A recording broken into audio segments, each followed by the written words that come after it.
Leadership means dissatisfaction. Dissatisfaction is a tool God can use to motivate us to greater things. I'm not saying we will be great leaders if we are unhappy. Miserable leaders have a great capacity to make miserable followers. When we lose our drive and motivation, we are in danger of losing our vision. The average church in America, regardless of denomination, has about 70 regular attenders because that's about how many people it takes to survive. Generally speaking, a congregation of 70 can afford to buy that acre plot of ground, turn the lights on, and partially pay a pastor. That is the survival level, and once churches get there, many of them stop growing because they can meet their own basic needs. Dissatisfaction does not set in unless they look beyond their basic needs and examine their overall purpose. John Wesley was one who understood that leadership means dissatisfaction. He averaged 3 sermons a day for 54 years, preaching more than 44,000 times altogether. To do this, he traveled by horseback and carries more than 200,000 miles or about 5,000 miles a year. He was greatly devoted to a pastoral work. During a later period in his life, he was responsible for all the churches in England.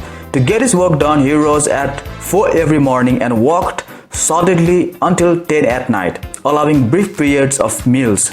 At age 83, he was upset to discover that he could not write more than 15 hours a day without hurting his eyes. At age 86, he was ashamed to admit that he could not preach more than twice a day, and he was angry that he would sleep until 5 a.m.